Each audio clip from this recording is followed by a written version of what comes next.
Assalamualaikum warahmatullahi wabarakatuh. Bismillahirrahmanirrahim.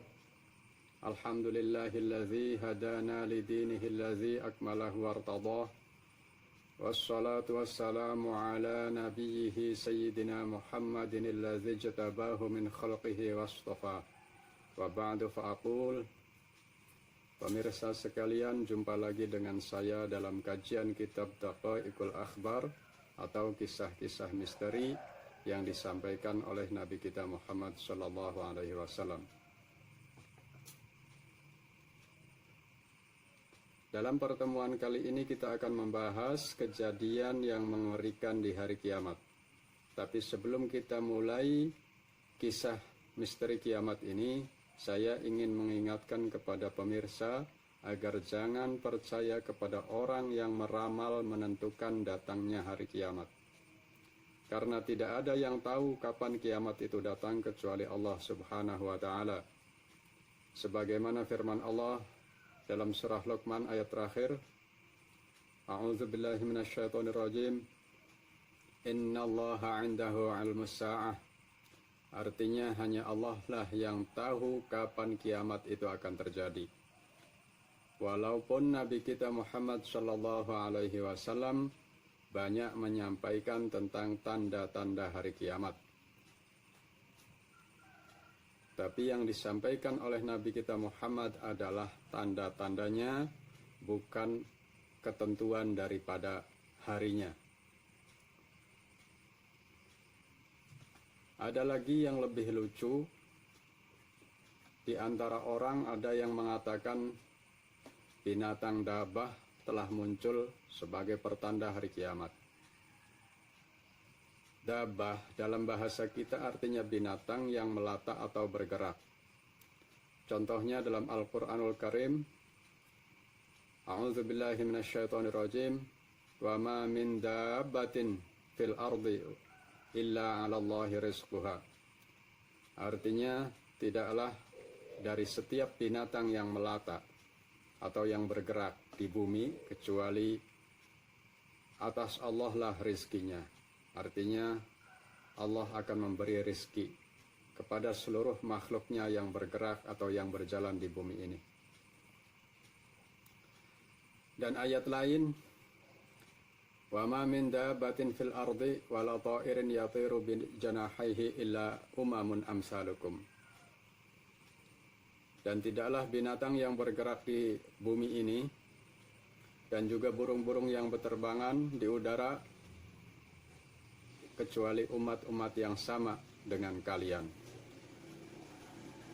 Arti daripada kata dabah adalah binatang yang bergerak atau yang melata, dan termasuk di antaranya manusia.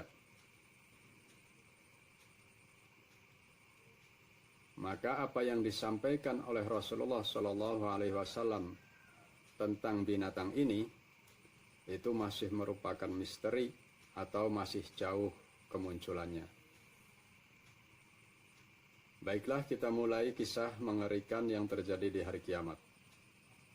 Ketika Israfil alaihi salam meniup sangkakala pertama, maka seluruh makhluk yang ada di langit dan makhluk yang ada di bumi semuanya tersentak kaget kecuali makhluk yang dikehendaki oleh Allah untuk tidak kaget. Langit bergoyang bergemuruh, gunung-gunung bergerak dan berjalan, bumi tergoncang seperti perahu di atas air. Ibu-ibu yang sedang mengandung langsung melahirkan ataupun keguguran. Bayi yang masih menyusu tidak lagi ingat terhadap susu ibunya, dan anak-anak kecil menjadi beruban atau rambutnya memutih. Setan-setan kebingungan lari terpontang-panting tidak beraturan. Langit runtuh, bintang-bintang dan mega berjatuhan, dan matahari tidak bersinar. Kejadian yang demikian itu berjalan selama 40 hari 40 malam. Sebagaimana firman Allah Ta'ala dalam Al-Quranul Karim, A'udzubillahi minasyaitonirrajim, Inna zalzalas sa'ati syai'un azim. Surat Al-Hajj ayat 22. Sesungguhnya guncangan hari kiamat itu merupakan guncangan yang sangat besar. Setelah 40 hari dunia dalam keadaan guncang oleh tiupan pertama malaikat Israfil, kemudian Allah perintahkan kepadanya untuk meniup sangkakala yang kedua, yakni tiupan kematian.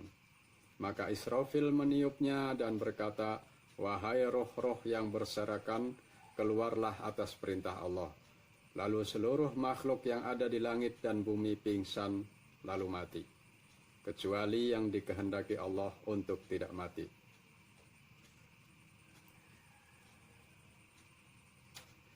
Dan dikatakan, di antara malaikat yang masih hidup adalah Jibril, Mikail, Israfil, Israel, dan 8 malaikat pemanggul arash, juga malaikat penjaga neraka, yakni malaikat Malik dan Zabaniyah. Dan di dunia tidak ada lagi manusia, binatang, jin, setan, semuanya mati kecuali iblis. Kemudian Allah berkata kepada malaikat Israel, "Wahai malaikat kematian, Aku menciptakan bagimu tugas seluruh hitungan makhluk yang pertama dan makhluk yang terakhir. Dan aku memberi kekuatan kepadamu seluruh kekuatan langit dan bumi. Hari ini aku memberikan pakaian kemarahan kepadamu. Turunlah ke bumi dengan kemarahan dan kebencianku kepada iblis. Dan cicipkanlah kepadanya kematian dengan rasa sakit kematian seluruh makhluk yang pertama dan makhluk yang terakhir dari bangsa manusia dan bangsa jin dengan rasa sakit yang berlipat ganda. Dan bawalah bersamamu 70.000 malaikat Zabaniyah, dan setiap malaikat Zabaniyah membawa satu rantai dari neraka Lazza. Lalu Allah memerintahkan kepada malaikat Malik untuk membuka pintu-pintu neraka. Lalu turunlah malaikat maut dengan rupa yang sangat menyeramkan. Seandainya seluruh makhluk yang ada di langit dan bumi melihatnya, maka mereka semua akan mati. Lalu malaikat Israel dan malaikat Zabaniyah turun ke bumi menemui iblis. Dan malaikat Israel membentak iblis. Maka iblis kelenger sambil ngorok saking kagetnya. Setelah itu Israel berkata, "Hai makhluk yang sangat buruk, hari ini aku akan mencicipkan kepadamu rasanya kematian. Sudah berapa lama kamu hidup dan berapa kurun kamu menyesatkan?" Maka larilah iblis ke arah timur. Dan malaikat maut berada di hadapannya. Lalu lari ke arah barat. Dan seketika itu pula malaikat maut berada di hadapannya. Setelah lari ke berbagai arah dan malaikat maut selalu berada di hadapannya, maka ia masuk ke dalam laut, dan laut pun melemparkannya ke darat. Lalu ia masuk ke dalam bumi dan bumi pun melemparkannya ke atas, hingga ia berada di tengah-tengah bumi. Dan berjalan sempoyongan hingga tersungkur, tersandung di kuburan Nabi Adam. Lalu iblis berkata, "Wahai Adam, karenamu aku menjadi terkutuk dan terlaknat dan dilempar ke bumi." Lalu iblis berkata kepada malaikat maut, "Wahai malaikat maut, dengan gelas apa kamu akan memberiku minum, dan dengan siksa apa kamu akan mencabut nyawaku?" Israel berkata, "Dengan gelas neraka Lazza dan siksa neraka Sa'ir." Iblis kembali sempoyongan dan jatuh bangun ke tanah sampai pada tempat ketika ia jatuh dari langit dan terlaknat. Lalu malaikat Zabaniyah mengikatnya dengan rantai dan menggancunya sambil menyiksanya. Dan malaikat Israel mencabut nyawanya dengan siksa yang sangat pedih atau siksa yang luar biasa. Dalam kitab lain dikisahkan ketika iblis disiksa dalam sakaratul maut, Nabi Adam dan Ibu Hawa dibangkitkan hanya sekedar untuk melihat iblis disiksa dalam sakaratul maut. Lalu Nabi Adam berkata, "Hasbi ya Rabbi." Artinya, saya merasa cukup puas wahai Tuhanku. Setelah itu Nabi Adam dan Ibu Hawa ditidurkan kembali.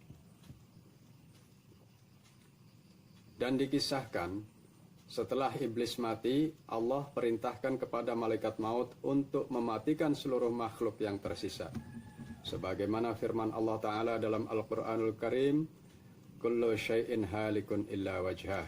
Segala sesuatu akan binasa kecuali Allah Subhanahu wa Ta'ala. Surah Al-Qasas ayat 88. Lalu malaikat maut mendatangi laut dan berkata, "Wahai laut, telah habis masamu." Lalu laut berkata, "Beri aku kesempatan untuk menangisi diriku sendiri."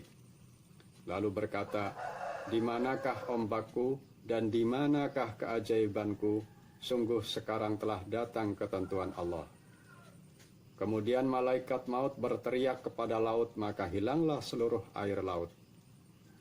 Lalu datang ke gunung dan berkata, "Wahai gunung, telah habis masamu."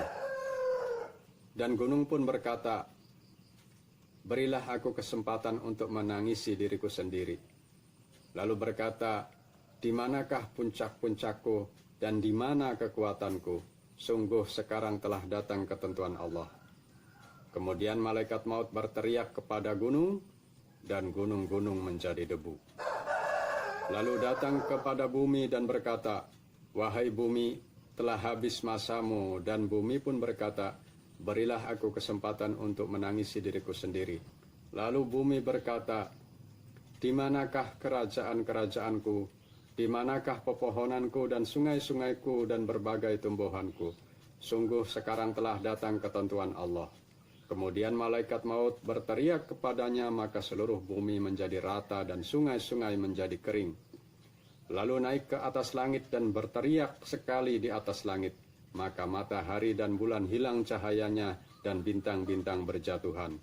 Setelah semuanya mati dan neraka pun mati bersama para malaikat penjaganya, lalu Allah berkata kepada malaikat maut, "Wahai malaikat maut, tersisa berapa yang hidup?" Malaikat maut menjawab, "Tuhanku, Engkau yang maha hidup dan tidak akan mati. Masih ada Jibril, Mikail, Israfil, dan para malaikat pemanggul arash, dan aku hambamu yang lemah ini." Lalu Allah berkata, "Cabutlah roh mereka." Maka malaikat maut mencabut roh mereka. Setelah itu Allah berkata, "Wahai malaikat maut, apakah kamu tidak pernah mendengar ucapanku? Kullu nafsin za'iqatul maut." Setiap yang bernafas harus mencicipi kematian. Dan kamu adalah salah satu makhluk dari sekian banyak makhlukku, maka cabutlah nyawamu sendiri. Lalu malaikat Israel datang ke tempat di antara surga dan neraka. Matanya menatap ke langit dan ia mencabut nyawanya sendiri. Maka ia menjerit dengan jeritan yang sangat keras. Seandainya seluruh makhluk masih hidup, maka akan mati karena jeritannya. Lalu malaikat Israel berkata, "Seandainya aku tahu rasanya kematian sesakit ini, maka aku akan mencabut ruh orang mukmin dengan pelan dan halus agar tidak begitu terasa sakit."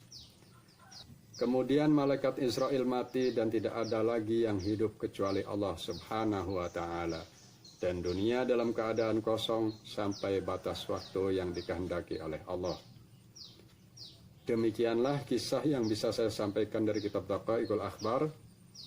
Ada banyak kisah-kisah dalam kitab-kitab lain tentang hari kiamat, namun saya tidak ingin video ini terlalu panjang. Dan pada pertemuan selanjutnya, insya Allah kita akan bercerita tentang hari kebangkitan setelah kiamat. Wallahu a'lam bishawab. Wassalamualaikum warahmatullahi wabarakatuh.